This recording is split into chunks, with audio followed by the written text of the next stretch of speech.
Aloha everyone. Our team is excited to present our financial analysis comparing two of the world's largest athletic brands, Nike and Adidas.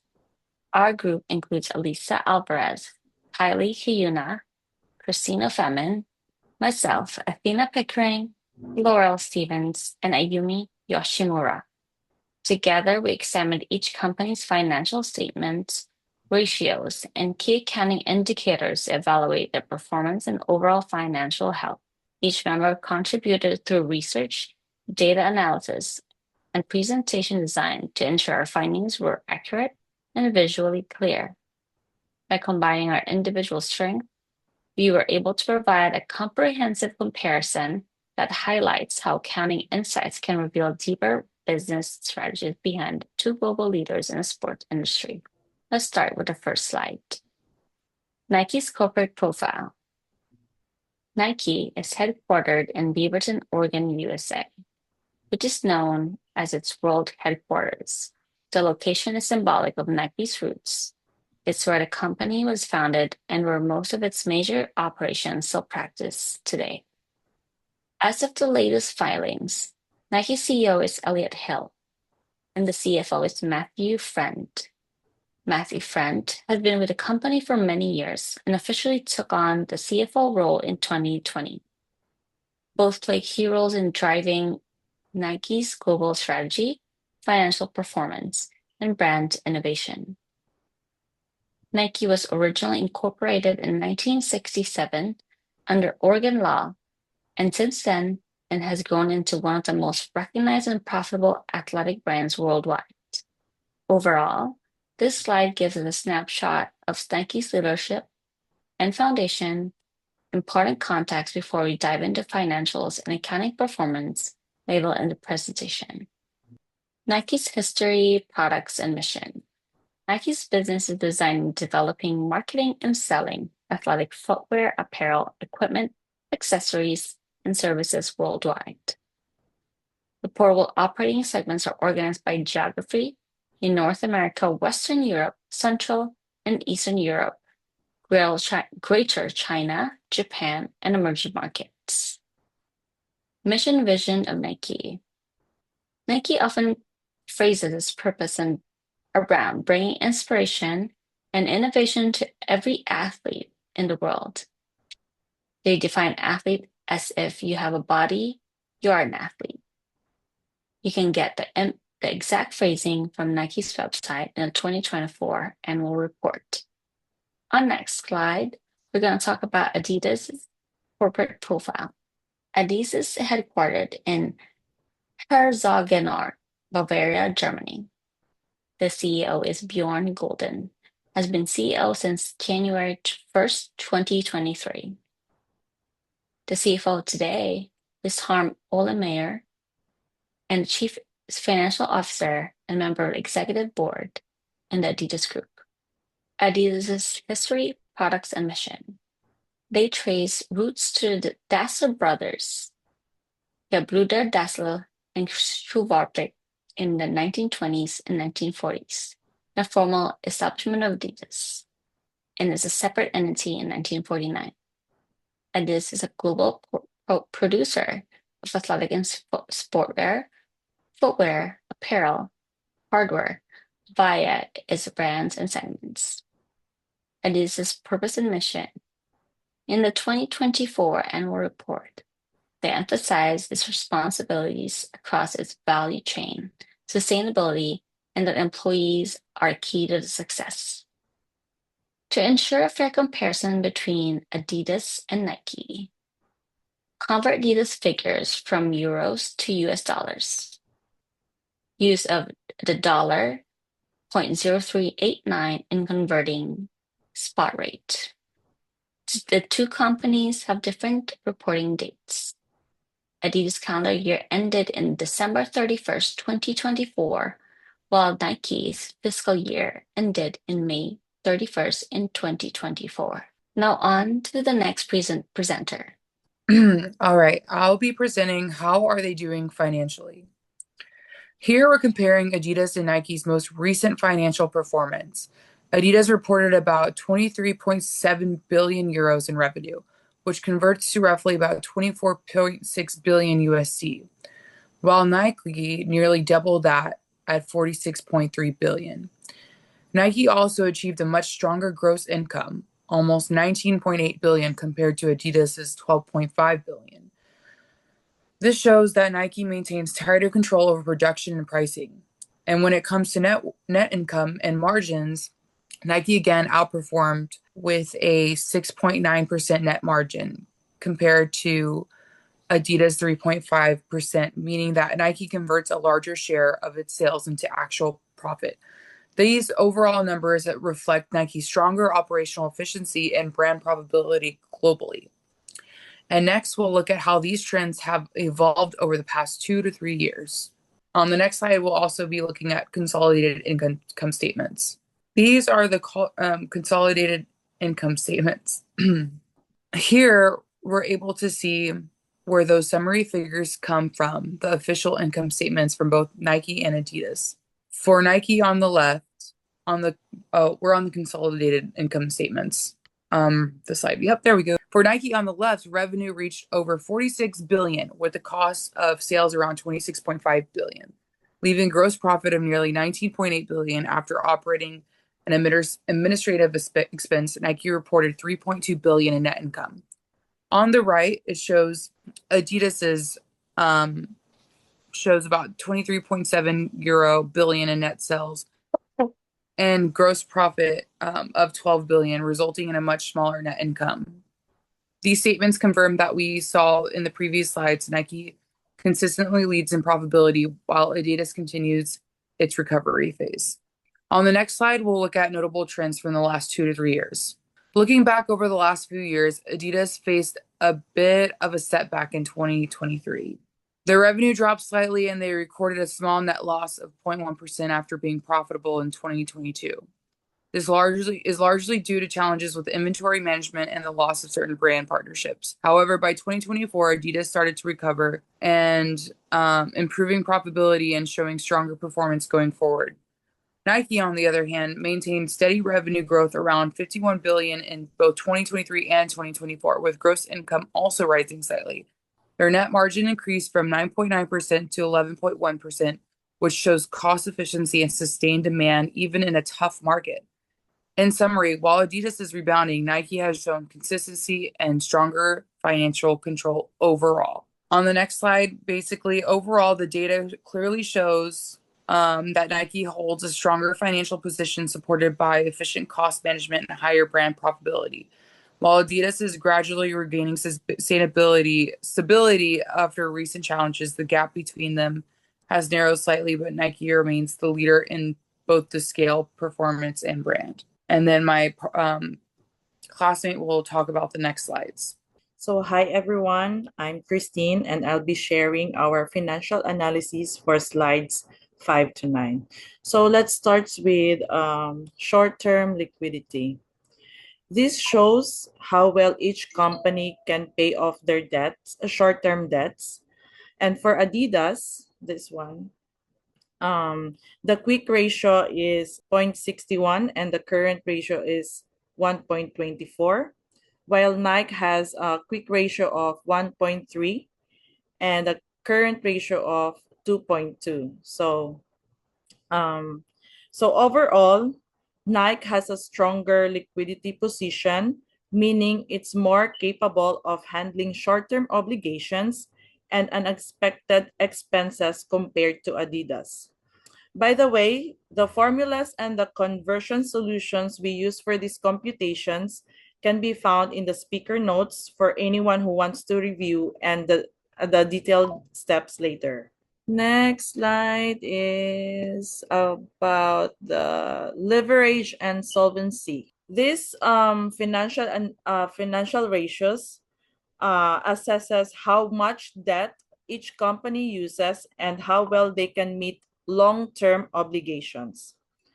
Adidas is more leverage, showing higher debt to equity ratio of 2.52, while Nike is only 1.77. This means that Adidas relies more on borrowed funds to finance its assets, while Nike maintains a healthier balance between debt and equity. Now, looking at the debt to assets ratio, Adidas also scores higher, meaning a larger portion of its total assets are financed through debt. Nike's lower ratio indicates its finances more of its assets using equity, giving it greater long-term stability and flexibility if market conditions change.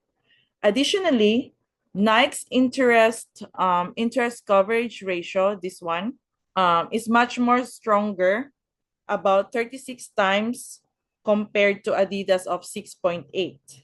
That means Nike earns far more than it needs to cover its interest expenses, while Adidas has a smaller cushion. Overall, Nike's capital structure is healthier, less debt in, less debt dependent, more stable, and better positioned to handle long-term financial commitments. Next is the efficiency. Both brands are doing well, but Nike shows stronger performance in managing its resources. Nike's inventory turnover, 2.47. No, a Nike's turnover of 3.53, higher than the Adidas of 2.47, showing that Nike sells its products faster. Adidas slightly leads in receivable turnover, meaning it collects payments a bit quicker than the Nike. Their total asset turnover is almost the same, 1.22 and 1.24, which means both use their assets effectively to generate sales. Next is another profitability ratios. So Nike again outperforms Adidas. Nike, its return on assets is 8.6%. So just times 100, so that is 8.6%. About double Adidas of 4.3%. And its return on equity is 23% compared to Adidas of 17%.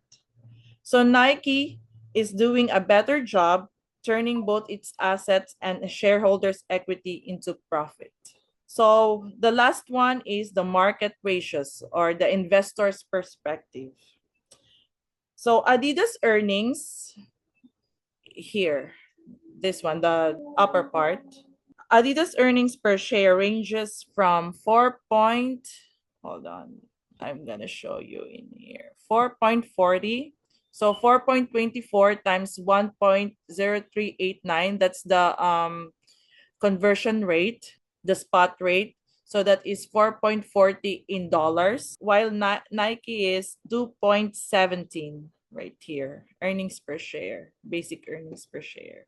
So even though Adidas has higher EPS, Nike's overall stability and consistent performance make it more appealing for investors.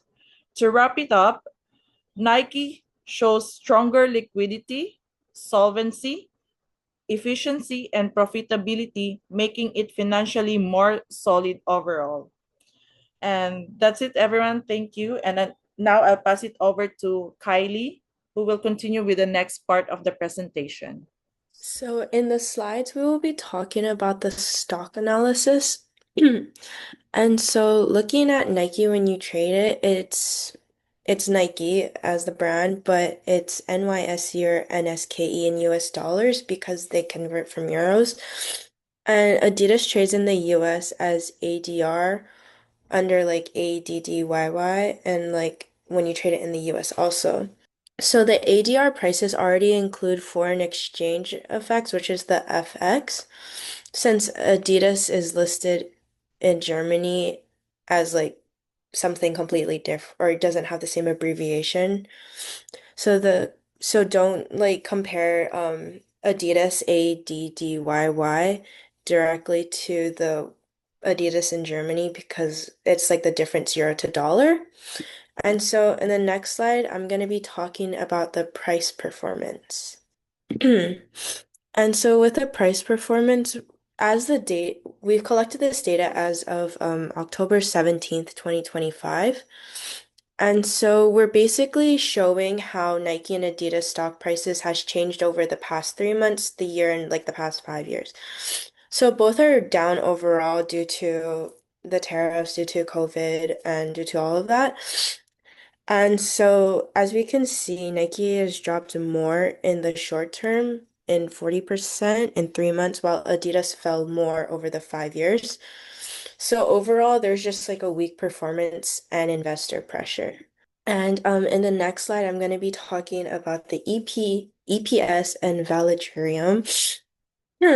So looking at the bottom of the slide, these are screenshots of the stocks as of October 19th of the Adidas on the left, and then on the right is Nike. And so looking at the PE ratio, Nike is priced about 38 times more earnings, which means investors are paying more per dollar of profit compared to Adidas, which is around 28 times earning. This shows that the market is willing to pay more for Nike's earnings, which could show that investors expect a stronger growth from Nike. And so basically how we got the PE or the TTM is we did the PE, which is like the TTM, and then it goes to the stock price, which is the EPS. And so looking at all of this, Adidas still has like a high PE when it comes to like the whole thing across, and it's like more affordable based on the earnings. But overall, both brands are clearly trusted by investors and is like doing pretty well. But Nike is priced more due to its premium growth stock, while Adidas looks slightly better for investors who want more value for their money. And on the next slide, I'm going to be talking about the total return with it. So this slide compares the price return and the total return for 3 months and 1 year. The total return includes the dividends, assuming they've reinvested on the pay dates, which divided reinvestment, and then the gap between the two returns narrows, since dividends add extra value. The data comes from Yahoo Finance. And then the key takeaways are just basically the total return shows a more complete picture of stock performance than price alone. And in the next slide, in the investor takeaways, basically both Nike and Adidas are going down this past year, but Nike fell more. Nike's valuation is higher versus Adidas. Um, so Adidas looks a little cheaper, but Nike's dividend yield is higher at 2.37 quarterly versus Adidas, which is 0.97. So basically Adidas may offer better short-term value, but Nike's brand strength supports long-term recovery potential. And in the next slide, my classmate will be talking about the company news. Okay, so I'm going to talk about the company news. First, about Nike. Elliot Hill is the new CEO, and Nike brought him in after the previous CEO struggled to keep momentum, especially with digital sales and strategy. Hill is important because he represents the shift back to what Nike is best known for, like focusing on athlete performance products and rebuilding strong retail partnerships. He's basically seen as the person meant to bring Nike back on track. Nike is also planning to tap into the growing women's sport market. They recently signed Caitlin Clark, who has a lot of hype and younger fans. This partnership could help Nike connect with a new audience and drive future sales. On the Adidas side, the company is trying to keep its customers more engaged and loyal by making its premium futures in Adi Club for free. The idea is that the longer customers stay in their ecosystem, the more likely they are to keep buying Adidas products. Adidas is also investing heavily in brand visibility, especially in North America, where Nike is still dominant. Long-term partnerships like these help Adidas keep its brand front and center, especially among younger sports fans. Okay, so these are the Nike's main challenges. Nike is dealing with rising costs from new tariffs, and to make up for that, they might have to raise the prices. But higher prices could slow down sales if consumers push back. And they are also shifting parts of their supply chain away from China. This move could reduce risk in the long term, but it also creates short-term challenges. And moreover, investors are paying close attention to Nike's labor practices, which adds pressure on the company's reputation. Okay, moving on the next slide. Okay, so this is a the Adidas one. There are a few immediate concerns investors should pay attention to. First, the $260 million tariff impact could hurt profits or forces price increases, which might slow down the demand. Adidas also experienced a data breach that exposed some customer information, but no credit data was leaked, but it is still damaged. And even though sales in Spain were strong, a $31 million tax charge pushed the region into a loss. This shows that financial risk can appear even in a market that seems to be performing well. The Adidas is growing overall, but there are still some signs of financial pressure. For example, in Spain, even though sales were strong, the company ended up with a loss because of the large tax charge. That shows that even with growth, profits can still be affected by unexpected costs. Adidas is also expecting about $260 million in tariff impact in the US. Because of that, they may have to raise the prices to protect their margins. So overall, while Adidas is expanding, it is also adjusting its strategy to balance growth and profitability. The Nike is in its reset phase, and remaining its headquarters is a symbolic move showing that the company is trying to refocus its identity and culture. Under CEO Elliot Hill, Nike is seeing growth in its core areas like performance sports and wholesale partnerships. But its digital sales and US store traffic are still lagging. At the same time, Nike is exploring new markets, like launching products in Africa before global release, which highlights its expansion into emerging growing areas. I am the next presenter of the next few slides. My name is Laurel.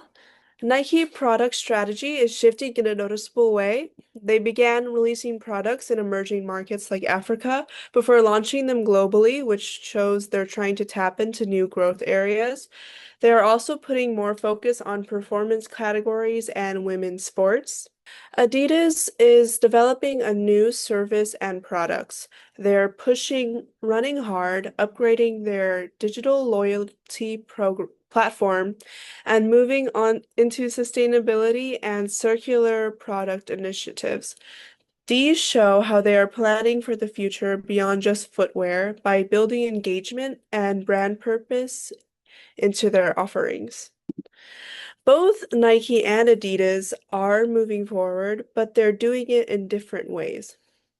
Nike seems to be in a reset phase of refocusing how it operates and trying to rebuild momentum.